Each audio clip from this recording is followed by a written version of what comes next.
inintroduce na kita eh. Jana Celia.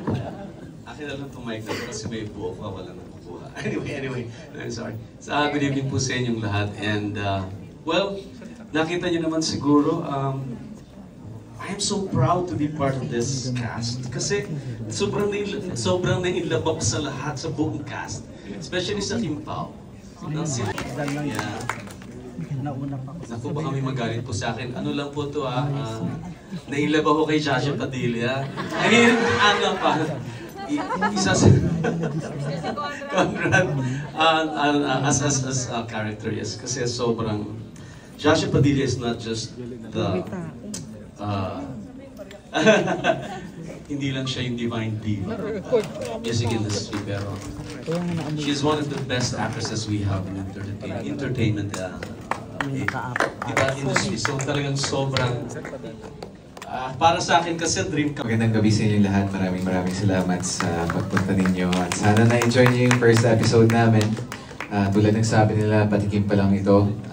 Wala pa masyadong nai-introduce at hindi pa fully or lubusan pinapakilala yung characters ng bawat artista dito. Pero I'm sure pag nasundan nyo to ng mangilang-ilang episodes pa, talagang hindi nyo na mabibitawan kada character dahil special talaga ang binibigay ng bawat artista para sa mga role nila. So again, salamat. Maraming salamat. Si Kim Chiu. Hello po. Umuwi na po si Kim Chiu. Si Stella po ito. Stella sa umaga, alegria sa gabi. Maraming salamat po sa nag-enjoy ba kayo? Nabitin po ba kayo? Yes, download the Prime app, 149 pesos lang. Nagbenta! So yun po, every Friday, 2 episodes. Yun lang. Hindi ko na ipapaliwanag yung character ko, parang nakita niyo na ata lahat. No? Oo, eh. Para sa Team Live. Para sa Team Live, yes. Sabi nga, I gave my all. Sana kayo din. Sana mas madami ang makakita ng masterpiece na ito dahil group effort po talaga ito. Simula po sa mga nagsulat, nag-direct, umarte, nag-ilaw, nag-camera, nag-art dep and everything. This is a masterpiece po talaga dahil hindi po madaling gumawa ng ganitong klaseng drama na suspense, thrill, romance, drama. Kompletos Ricardos po kami, kaya I'm very proud to be part of this big project. Thank you. Once again, the cast of The Alibi. Aya. Oh, you know, Mix, it's amazing in this MediaCon. All those, ngayon pa lang, we can tell that this is a great show. How they support each other, how they lift each other up. Diba, yung mga haligi ng ating industriya naririto sa ating harapan ngayong gabi. At from the making to their statements, ba't kayo natatawa? You're romantic. Totoo naman, diba? Super haligi, pero... Oo, and compliment yon. But anyway, let's proceed to the questions that we had from our friends from the press. First up, we have a question from Bandera and Bulgar, from Reggie Bonoan.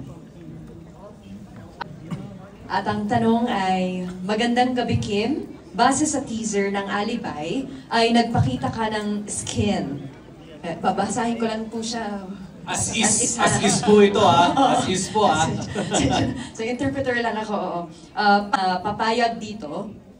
At hanggang saan po ang limit nyo dahil ba si Paolo ang partner mo po, kaya pumayag ka? Salamat po. Si Ate Reggie. Kim, tagabasa na ako.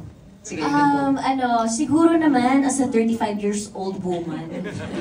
Tapos na tayo sa 16 years old role na tini-tini. Pero favorite ko talaga mag-tini-tini, magpakatawa. Pero parang pag tinatrack ko yung journey ko dito sa industriyang to, parang nahati ko naman na siya sa teens, 20s. Sabi ko, ano mapakita ko sa aking 30s? I think it's my skin. Pero malaki talaga yung tiwala ko talaga sa Dreamscape. As in, sila talaga yung naghubog sa akin. Danica, wala na ko kayo!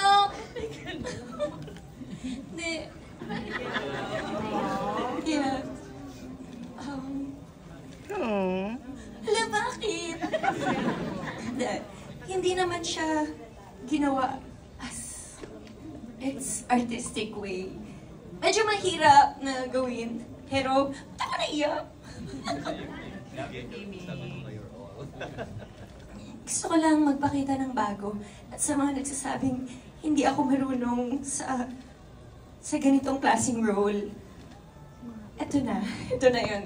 So, I want to prove all of them wrong and that I can do more than what they know. So, yun lang. So, thank you talaga sa Dreamscape. And of course, si Pao din naman, malaking tulong din siya dahil kita ko naman yung respeto niya sa akin. And sa mga director namin na inaalagaan yung mga shots and yung mga cameramans namin, sa mga nag-iilaw, ang ganda ng launching ng body ko, thank you so much. And sa nag-choreo sa akin, thank you. Sa gym trainers ko, thank you so much. Pero more than the skin, it's parang more than the skin, it's what's inside me and what I want to show to all my supporters. And kung kakaroon man ng bagong supporters, maraming salamat.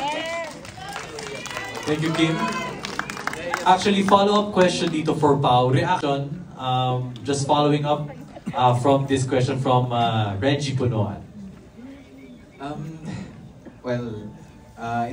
I don't think it's about skin or about parang it comes with the maturity of the role and what the role requires. So minsan talaga may mga character, may mga storya na gustong ikwento at sa mga ganitong paraan kailangan dahil kung nagbebenta naman talaga ng aliw yung character, ang hirap naman kung hindi mo nakikita or napapanood at hindi na ipapakita sa audience na hindi niya ginagawa yan. So it comes with the also the maturity of the actress.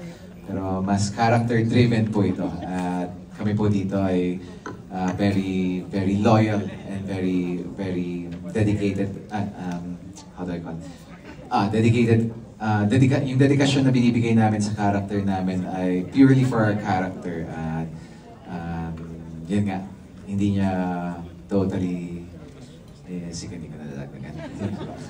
And of course, that's mastering the craft. Thank you so much, Kim and Pao, for answering yung buena mano nating mga katanungan. Ngayon naman po para kina Direk Jojo and Direk Onat.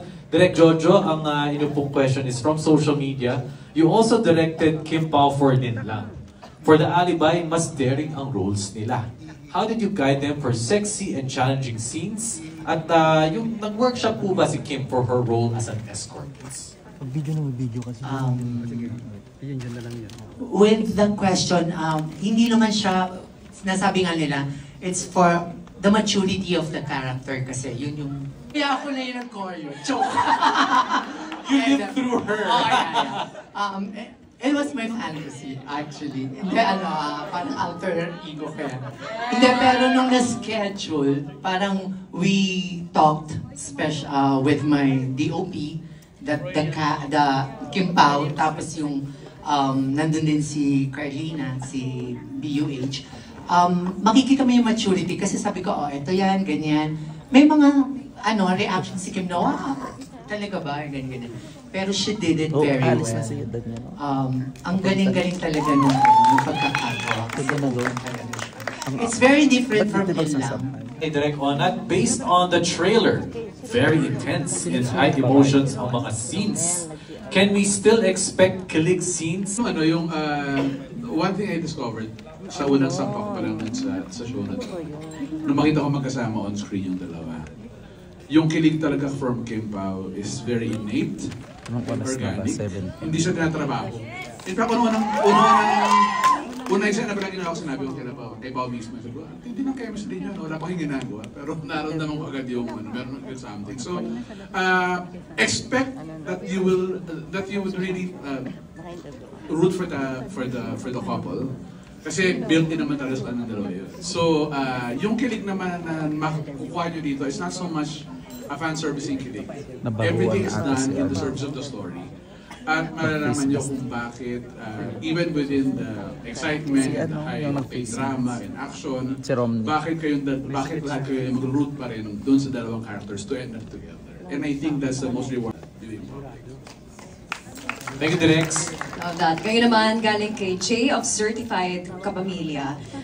This is for Kim and Milby.